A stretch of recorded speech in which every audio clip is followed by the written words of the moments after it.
Então, na aula de hoje, nós iniciamos a parte de técnicas de demonstração. Se alguém puder me dar uma confirmação de que o slide está bem visível, eu agradeceria. Só um ok. Tá tudo certo, professor. Obrigado. Então, vamos começar procurando entender o que é uma demonstração. Né? O que vem a ser uma demonstração? Nós já vimos um pouco isso na parte da lógica matemática. Uma demonstração é uma técnica, uma maneira pela qual uma certa proposição é validada através de argumentos formais. Então, quando alguém diz que eu demonstrei essa proposição, esse fato, né, quer dizer apenas que ele provou que aquilo é verdadeiro, é válido. E ele deu uma argumentação formal para isso. Então, no nosso caso específico da ciência da computação, então uma demonstração ela vai ser utilizada para que a gente tenha certeza, por exemplo, de que um determinado algoritmo ele funciona de acordo com a sua especificação. Tá? O algoritmo ele foi especificado para resolver um certo tipo de problema e a gente pode demonstrar que esse algoritmo funciona tal como especificado, tal como pretendido. Né? Então, como exemplos de algoritmos que foram validados, né, utilizando-se esses argumentos formais, a gente pode citar os algoritmos de ordenação, tá? Onde existem provas formais de que eles funcionam, ou seja, de que eles ordenam a entrada tal como pretendido. Os algoritmos de busca, bases de dados, também podem ser provados corretos, ou seja, eles funcionam, eles fazem tá, o que a especificação pede. Os algoritmos para árvore geradora mínima e outros para caminho mínimo, ou caminhos mínimos entre todos os pares de nós de uma rede. Algoritmos de compressão de dados, como o algoritmo de Huffman, por exemplo, para compactar códigos binários. Então, todos esses algoritmos podem ser provados corretos, com demonstrações formais. E muitas outras coisas, né? Eu fiquei aqui só em alguns exemplos, que são dentro da nossa área de computação. Então, o objeto básico de uma demonstração é justamente a proposição que desejamos demonstrar. Essa proposição normalmente recebe o nome de teorema, que é um nome grego. Então, o teorema é o enunciado, a proposição que nós queremos demonstrar. E o teorema, então, o enunciado, a proposição, ele é normalmente dividido em duas partes, uma hipótese e uma tese. Ok? A hipótese é o local onde você pode encontrar as informações conhecidas sobre o teorema. Então, são os fatos que são, ou informações que são tomadas como verdadeiras, a fim de eu tentar fazer a demonstração. Então, todo teorema tem uma hipótese. Então, assumindo que esta coisa é verdadeira, e esta coisa é verdadeira, e essa outra coisa aqui é verdadeira. Então, assumindo essas informações, esses fatos, dados como verdadeiros, então temos uma tese. É a parte do teorema que você deseja validar ou demonstrar. Então, a partir da hipótese, que é um conjunto das informações conhecidas e dadas como verdadeiras, então a gente vai utilizar uma sequência de argumentos formais e buscar essa demonstração para a tese. Né? Isso tudo está muito assim teórico, né? Mas se a gente quiser simplificar toda essa explicação, a gente pode fazer esse diagrama aqui. O teorema pode ser escrito como essa implicação lógica. Hipótese, o conjunto das informações tomadas como verdadeiras, e a tese, que é o que deve ser implicado por essa hipótese. Tá? Então, esse é um esqueminha bem básico, bem simplificado de um teorema. E, às vezes, a gente dá nomes especiais para os teoremas. Por exemplo, você pode fazer um teorema que é utilizado como uma parte da demonstração de um outro teorema que é mais complexo. Então, nesse caso, esse teorema preparatório recebe o nome de lema, tá? Que é como um teorema auxiliar. Primeiro eu vou provar esse teorema auxiliar, um teorema preparatório, tá? E depois esse teorema preparatório, depois que eu provar a validade dele, ele vai ser utilizado na demonstração de um outro teorema mais complexo. Então, um teorema preparatório de um outro teorema mais complexo chama-se lema. E outro teorema que é uma consequência direta de um teorema que você já demonstrou, ele recebe o nome de corolário. Então, o lema é um teorema preparatório e o corolário é um teorema que é consequência de um outro que você já demonstrou, e uma consequência, em geral, direta. Tá? Então, vamos dar um exemplo de corolário para ficar mais claro. Eu provo esse teorema da geometria. Teorema 1. A soma dos ângulos internos de um triângulo é 180 graus. Então, se você pegar um triângulo, ele vai ter 3 ângulos internos. Aí você pega aquele instrumento geométrico chamado transferidor, que mede quantos graus tem um ângulo, né? Qual é a medida do ângulo, e você mede os 3 ângulos e depois você soma os valores que você obteve. E isso dá 180 graus. Você pode fazer isso empiricamente. Você desenha um triângulo qualquer, pega um transferidor, que é aquele instrumentozinho em forma de metade de um círculo, né? E você mede esses 3 ângulos, soma e empiricamente vai dar 180 graus. Vai ter alguns erros aí, porque sempre a medição não é perfeita, né?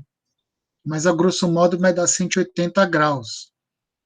Mas você pode fazer isso também de forma geométrica. Mas não importa. O que importa é que esse é um teorema famoso da geometria e ele já está provado há muitos séculos. Ok? Então, como corolário, uma consequência imediata é que cada ângulo de um triângulo equilátero vale 60 graus. Aí você, como assim? Realmente, isso aqui é uma consequência do teorema anterior. Se você provou esse teorema, isso aqui é uma consequência direta. Triângulo equilátero é aquele que tem os 3 lados iguais. É o triângulo todo perfeitinho. Portanto, os três ângulos internos vão ser iguais. Se os três lados forem de mesmo comprimento, os três ângulos internos vão ter a mesma medida. Bom, como você já provou em cima que a soma dos ângulos internos é 180 graus, e aqui eu tenho três ângulos iguais, de mesma medida no triângulo equilátero, então cada um deles vale 60 graus. Então é um corolário imediato, uma vez que você demonstrou o teorema acima. Então isso é um corolário. Um exemplo de lema já é um pouco mais sofisticado. Então eu vou omitir essa questão do lema, porque a demonstração de um lema sempre envolve um teorema complexo, que a gente divide em várias partes menores que preparam a demonstração da parte complexa, né? Então, um exemplo de um lema já seria uma coisa mais complexa e escapa um pouco aqui dos nossos objetivos. Então, agora, vamos ver algumas técnicas de demonstração. Eu vou falar basicamente de 4 técnicas. A primeira técnica chama-se demonstração direta. A segunda técnica é demonstração por contrapositiva. A terceira técnica é redução ao absurdo. E a quarta técnica, a temível demonstração por indução, que nós vamos fazer tranquilamente em 2 aulas também e vai deixar de ser temível. Tá? E se alguém ainda não ouviu falar, não se preocupe, porque não é um dragão de 7 cabeças. Né? Então a gente vai tratar hoje apenas da primeira técnica, técnica de demonstração direta. Tá bom? Então o que é uma demonstração direta? A demonstração direta de uma implicação P implica Q. Isso aqui é o teorema, tá vendo?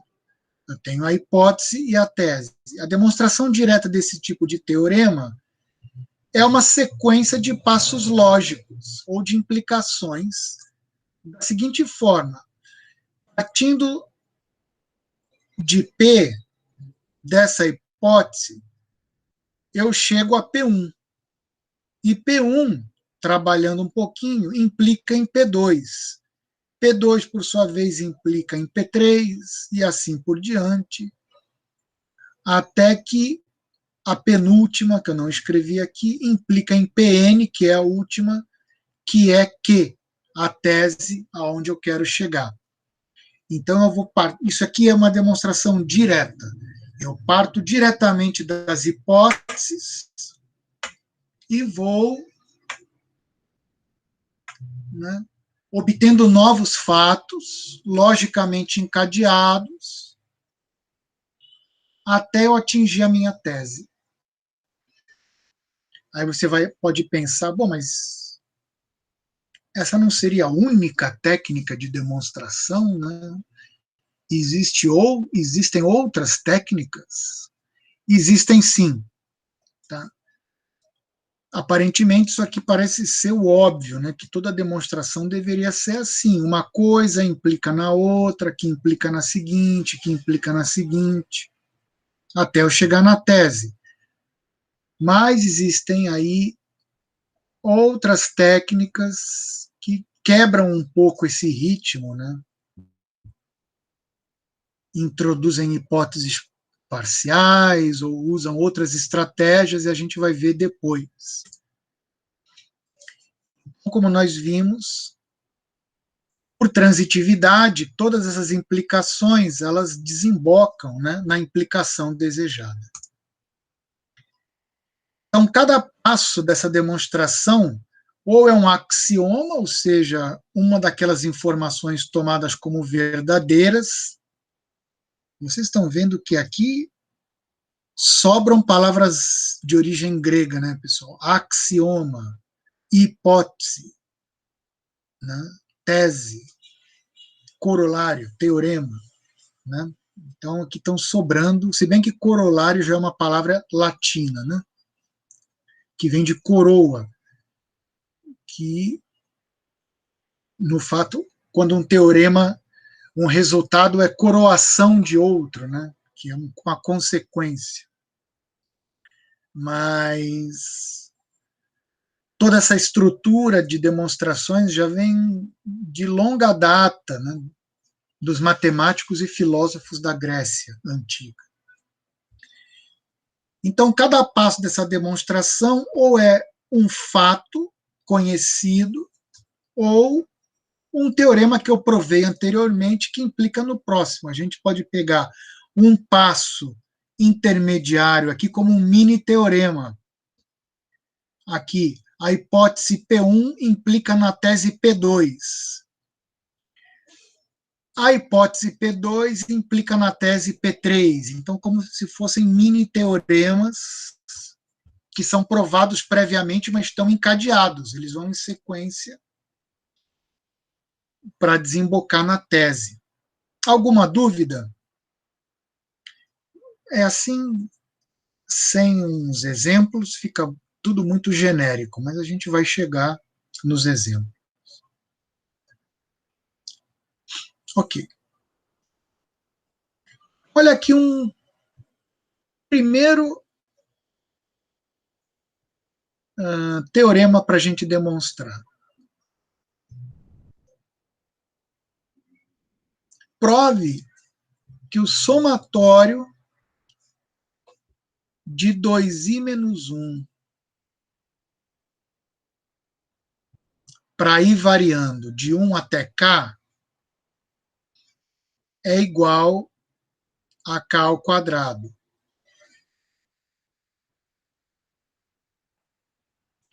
Bom, aqui aparentemente a gente já tem a tese. Eu quero provar essa igualdade. Isso aqui já é a tese. Onde estão as hipóteses? Então agora você vai agregar as hipóteses conhecidas de manipulação matemática. Então elas estão aqui como que implícitas. Tá? São hipóteses de manipulação matemática referentes ao somatório, à adição, à subtração. Então, a gente vai utilizando essas hipóteses implícitas, que vem do conhecimento matemático básico, para chegar a essa tese. Então, nem sempre as hipóteses estão assim explícitas. Aqui, as hipóteses são os conhecimentos matemáticos conhecidos e verdadeiros, fatos matemáticos verdadeiros, que vão implicar nessa tese aqui, que esse somatório é igual a k ao quadrado. Bom, eu não tenho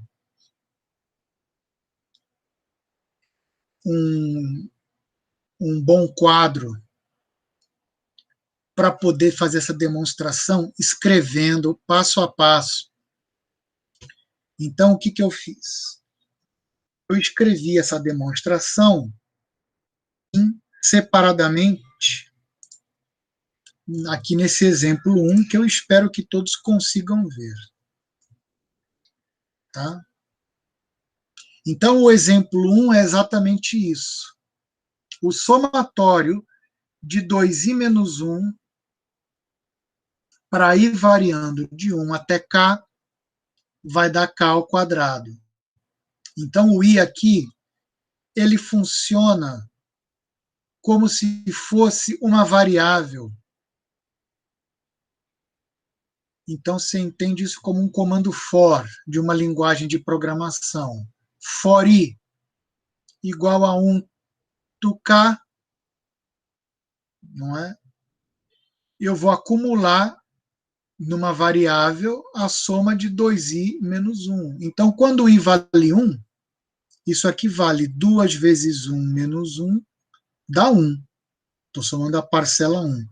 Quando i vale 2, isso aqui é 2 vezes 2, 4, menos 1, 3. A segunda parcela é 3. Quando i vale 3, então isso aqui vale 5.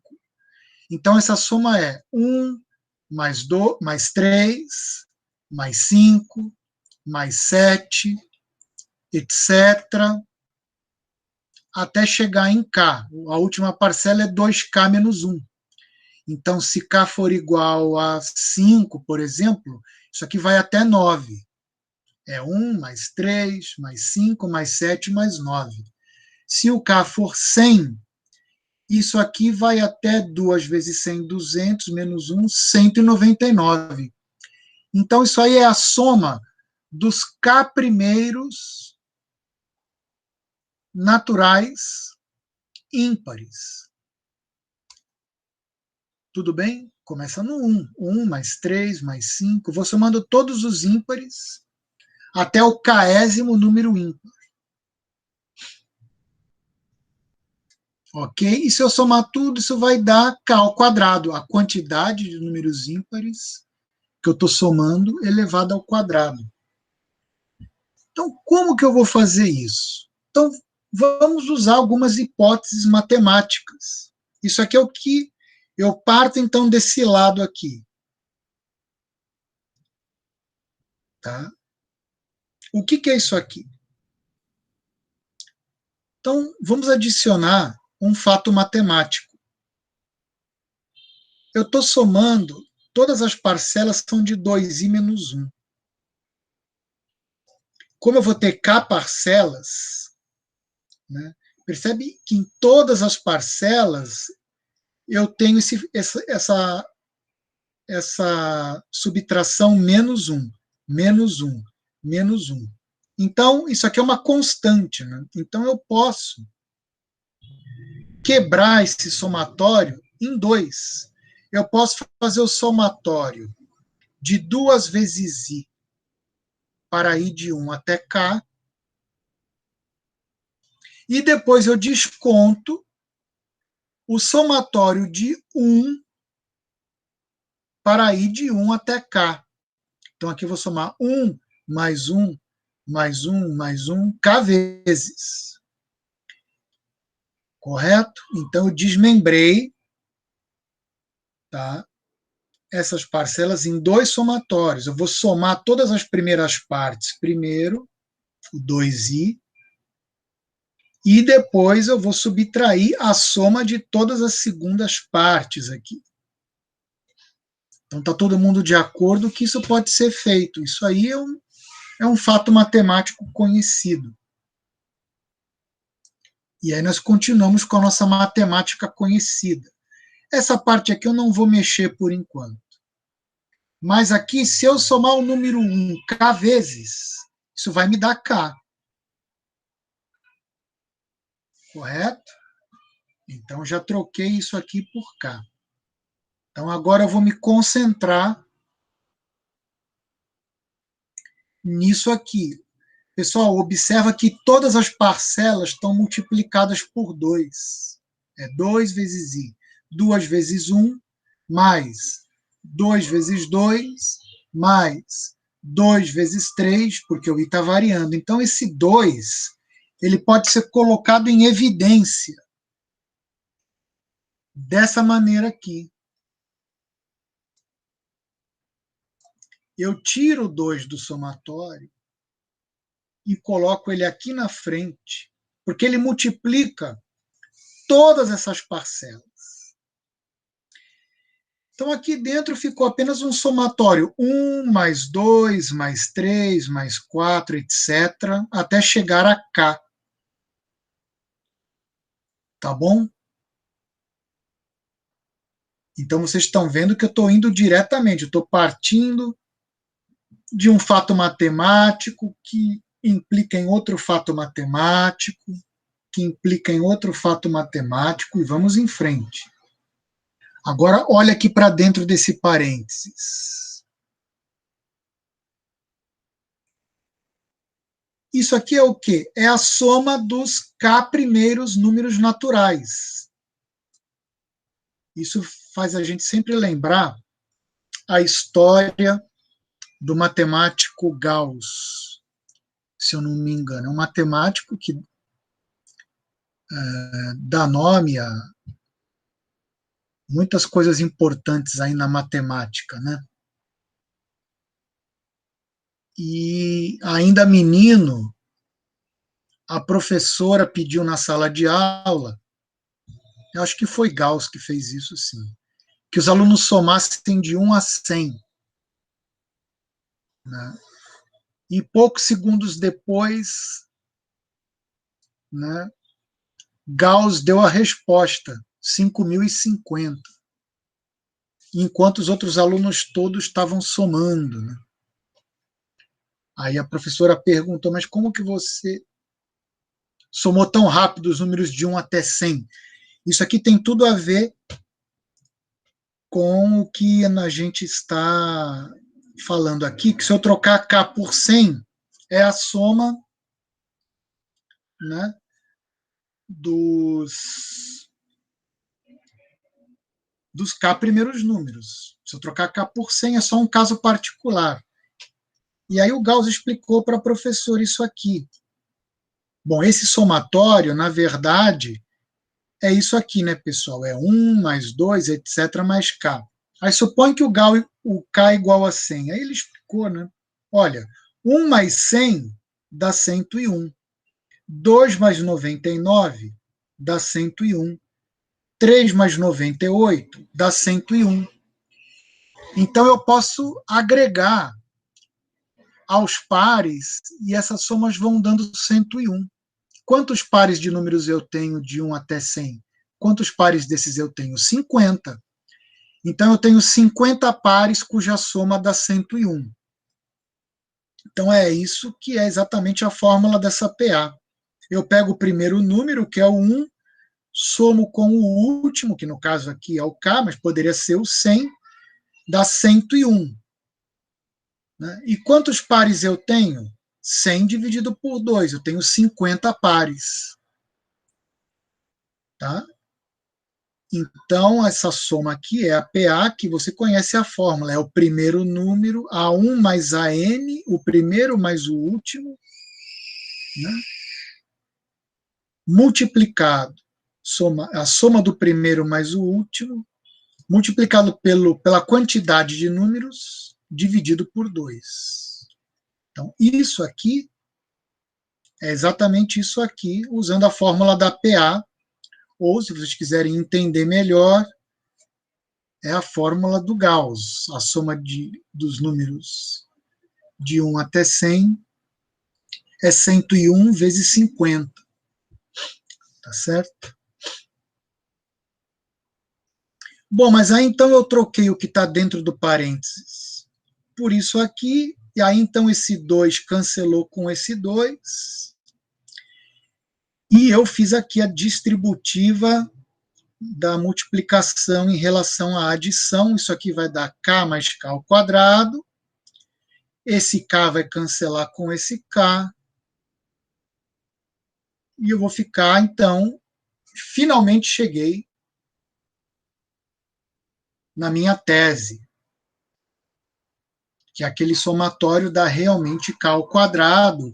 E o que eu fiz, pessoal? Eu fui partindo de fatos matemáticos conhecidos e fui desenvolvendo diretamente.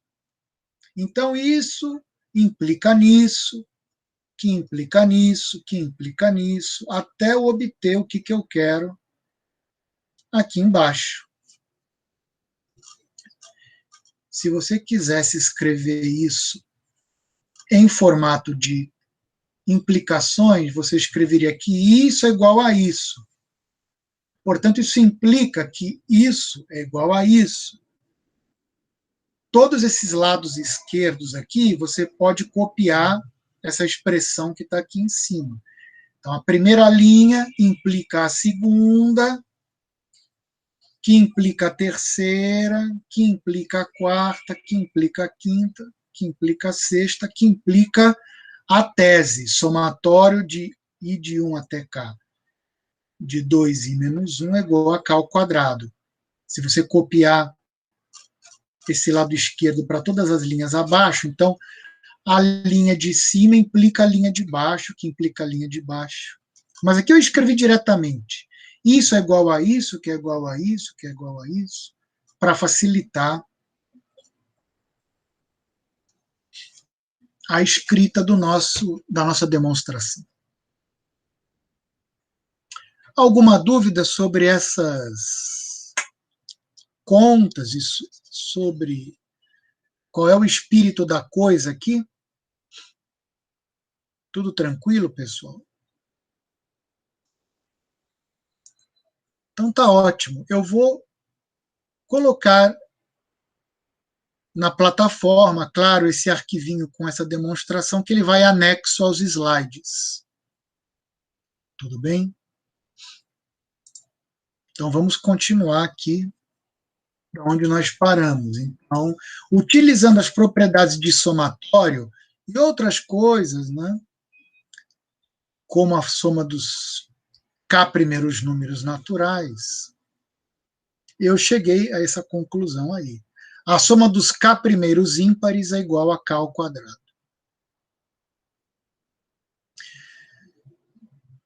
Mas a gente não pode ficar num exemplo só.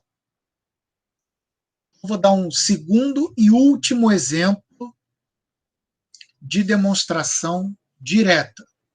E aí já vamos encerrando a aula para também fazer um balanceamento com as longas aulas de lógica que nós tivemos antes, né? Então vamos fazer um segundo exemplo de demonstração direta.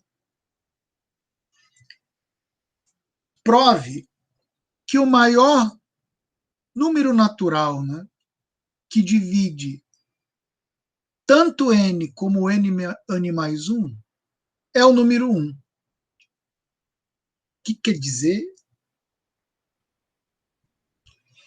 esse exemplo? Então, pega um valor de n qualquer. Se você pegar o n igual a 5, então o maior número que divide 5 e 6 é 1. Ou seja, o máximo divisor comum de 5 e 6 é 1. O máximo divisor comum de 6 e 7 é 1. O máximo divisor comum de 37 e 38 é 1. Tá? Isso é o que a gente quer demonstrar. Não é tão difícil ver isso intuitivamente, né? Mas a gente tem que fazer uma demonstração e agora eu vou, aqui nesse slide mesmo, mostrar os passos dessa demonstração. De novo, onde estão as hipóteses? Então, as hipóteses são os fatos matemáticos conhecidos, né, de divisibilidade entre números, né, que a gente vai utilizar como hipóteses implícitas para provar essa tese. Então, vamos provar esse teorema. Seja A um número natural que divide ambos n e n mais 1. Eu quero provar que esse A é 1. Tá bom? Vamos mostrar que esse A é igual a 1. Então vamos lá.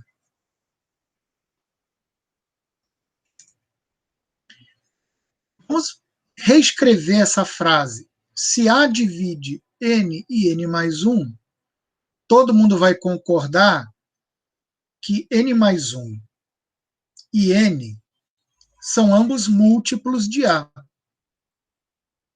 Eles estão na tabuada do A, digamos assim.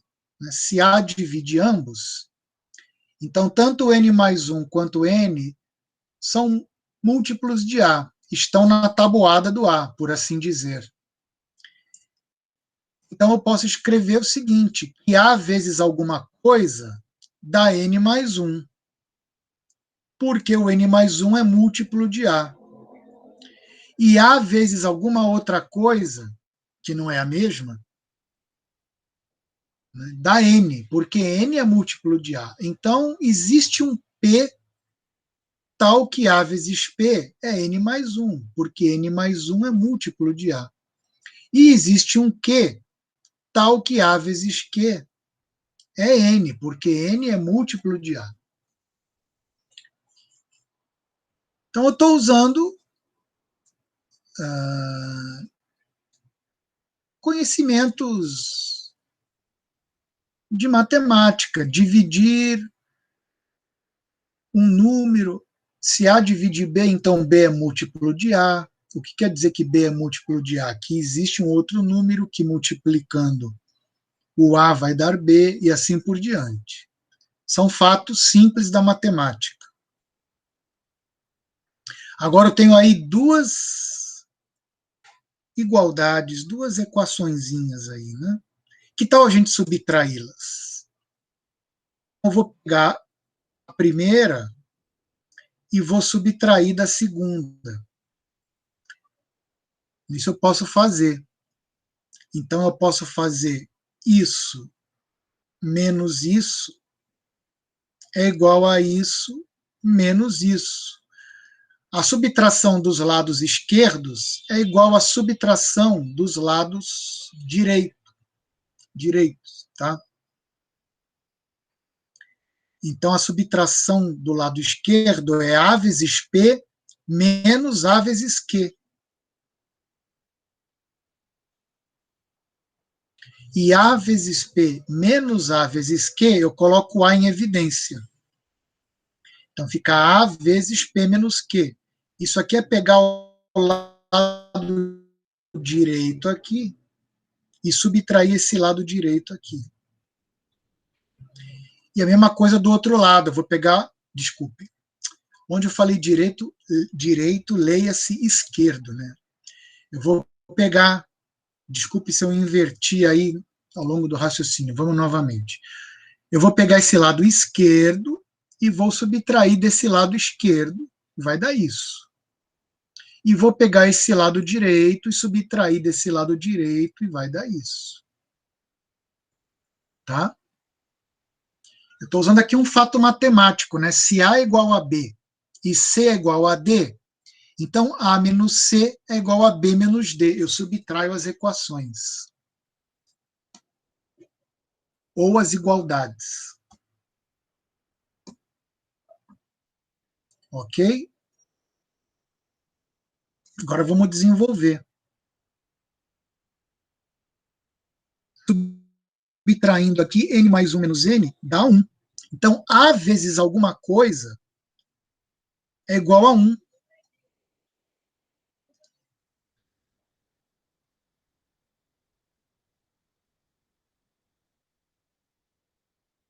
Onde? Porque ao multiplicar o A vezes P, eu obtive N mais 1. E ao multiplicar o A vezes Q, eu obtive N.